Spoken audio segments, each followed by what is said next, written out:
बुलंदशहर से रीशु कुमार पत्रकार की रिपोर्ट। गुरुकुल की दीवार गिरने से छात्र की मौत, 5 घायल।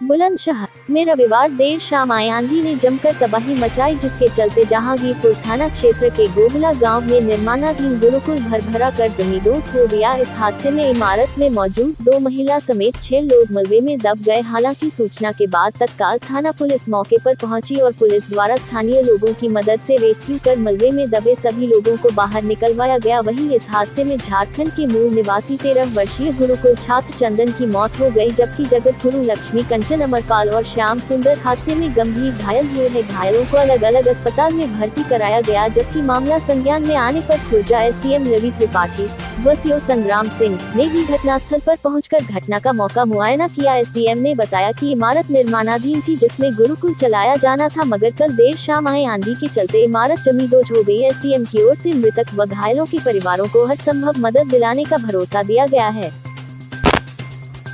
गिरने से हादसा हुआ है, क्या कुछ घटनाक्रम है? ये गोविला गांव की घटना है।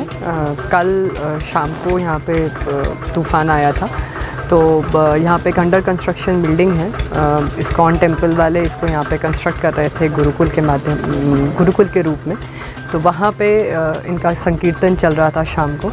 तो इसमें 2 बच्चों का हताहत होने की सूचना आई है, जिसमें से अभी पता चला है कि एक बच्चे की मृत्यु हो गई है कैलाश अस्पताल नोएडा में ही, और गांव के 3 लोगों की उसमें घायल हुए थे, जिसमें अब तीनों के तीनों आउट ऑफ डेंजर हैं। और जो बच्चे की मृत्यु हुई है उसके पेरेंट्स को इन्फॉर्म कर दिया गया है और उसके पोस्टमार्टम की सारी प्रक्रिया पूरी की जा रही है। कहाँ का बच्चा है? बच्चा झारखंड का पता चला है। अभी बताया गया है इनके माध्यम से कि झारखंड का रहने वाला था और यहाँ पे गुरुकुल में शिक्षा प्राप्त करने के लिए आया था। और कुछ प्राथमिक जांच में निकल कर आया है, मानक पूरे थे या किस तरह? अभी जांच प्रक्रिया जारी है, तो जब उसके बारे में पता चलेगा तो वो भी आपको इन्फॉर्म कर देंगे। ठीक सर, क्या नाम है आपका? सर रोहित परमार। यहीं के निवासी हैं? हाँ, गोविला गांव से ही निवासी हूँ। क्या हादसा हुआ था यहाँ? हादसा यहाँ पे तूफान आया था काफ़ी तगड़ा, और हमने अपने जीवन में कभी नहीं देखा जितना तगड़ा यहाँ पे तूफान आया था। और यहाँ पे कीर्तन चल रहा था। 18-20 बच्चे थे गुरुकुल के, जिनको यहाँ पे कीर्तन और योग के लिए लाया जाता था, बाकी गांव में रखा जाता था, क्योंकि अभी यहाँ निर्माण चल रहा था, अभी निर्माण संपूर्ण नहीं हुआ था। तो 6 लोगों के चोटें आई, घायल हुए थे, जिसमें से एक लड़का गुरुकुल का जो है जिसकी मृत्यु हो गई।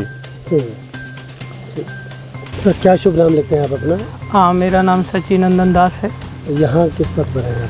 यहाँ पर हम आचार्य पद पर हैं, जो बच्चों को शिक्षा देने के लिए एक प्रकार से शिक्षक का कार्य करते हैं। ये इमारत जो गिरी है किस संस्था की थी और क्या कुछ यहाँ हादसा हुआ है?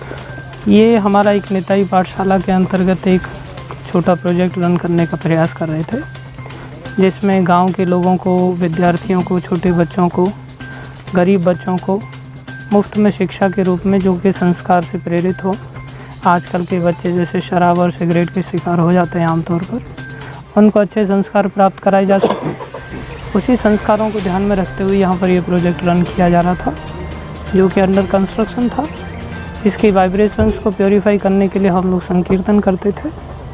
संकीर्तन के दौरान ही अचानक से ऐसी आंधी आई कि जिसको कि किसी ने अनुमान भी नहीं लगाया था। गांव के लोग भी बहुत सारे सहयोगी थे, गांव की माताएं भी थीं, बच्चे भी थे। वो सब लोग रोज़ ही नगर संकीर्तन के बाद यहाँ पर आकर के वाइब्रेशंस को प्योरीफाई करने के लिए संकीर्तन में आया करते थे।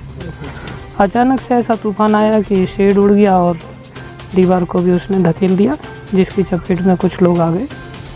लेकिन इतनी समस्याजनक स्थिति नहीं हुई, लेकिन फिर भी एक दुखद समाचार ये रहा कि एक बालक की मृत्यु हो गई। अच्छा, कितने बजे की ये घटना होगी? कल शाम को 7 बजे के आसपास का समय था। कल शाम 7 जी। तो ये जैसे मैंने देखा यहाँ दीवारें मिट्टी की हैं, कच्चा बना हुआ है, इसका क्या उद्देश्य था कच्चा बनाने का? अंदर से कच्चा कंस्ट्रक्शन ही किया जा सकता है, जिससे कि ट्रांसीडेंटल वाइब्रेशंस, हम सभी जानते हैं कि गाय के गोबर में एक विशेष योग्यताएं होती हैं, जिससे कि वातावरण अपने आप में शुद्ध रहता है। तो आजकल का वातावरण पूरी तरह से फर्टिलाइजर्स वगैरह के माध्यम से दूषित हो रखा है, तो गायों के गोबर से हम लिपाई करते हैं। बाहर से हम परमानेंट कंस्ट्रक्शन खड़ा कर सकते हैं, तो करते ही हैं हम। लेकिन अभी एक दिन में तो सब काम होते नहीं, अंडर कंस्ट्रक्शन था, इस कारण से आधे ही कंस्ट्रक्शन के कारण तूफान आ गया। और अच्छा, घायल कितने हुए, इसमें मृत्यु कितने की हुई? एक ही बालक की मृत्यु हुई है और घायल 4-5 लोग हुए हैं, जिनमें बहुत ज़्यादा चोट नहीं आया है, थोड़ा चोट आया। सभी पूरी तरह से रिकवर हैं अभी और सब अपने अपने घरों को, गांव के लोग भी जा चुके हैं। ठीक है जी। कहाँ से हैं? गोबला से जी। क्या हुआ था? वो है सो कल वो राम कथा की कह रहे 4-4:30 बजे थे, तो हम वो राम कथा सुनने की वजह से गांव के बहुत लोग हैं, लेडीज़ भी आदमी भी है, वो सुनने को चले गए वहाँ। भाई संगठन तो संगठन ही हुए रहे। अब वहाँ ये आंधी आई 7 बजे के करीब में। आंधी तूफान आने पे वो चद्दर और वो जो नीचे फ्रेम से होगा वो कहते वो उख रही हैं और दीवार गिरी है। दीवार गिरते ही हम उन दीवार के नीचे दब गए, लिखा रहे हम तो। फिर बच्चों को भी चोट आई है? बच्चों को भी चोट आई है। अब मैं गिनती भी ना कह सकूँ कितने इनके आई है, जब वही अपना वहाँ मुँह ना रहे हो जी। और भी तो पब्लिक के आई है जो गाँव वाले देख रहे हैं भाई, जो गांव वाले और गए उनके। हाँ, एक बच्चे की मौत सुनी है जी मैंने भी। कितने बजे की घटना है? ये ऐसी है 7-7:30 बजे की, जो आंधी तूफान आया कहा जब शाम को। प्रशासन पहुंचा मौके पर? कल शाम को हमें ना पता जी, फिर हमें तो अस्पताल को ले आए। अब यह टांग की वजह तिराना हॉस्पिटल में, फिर ऊना करो जब यहाँ लेके आए।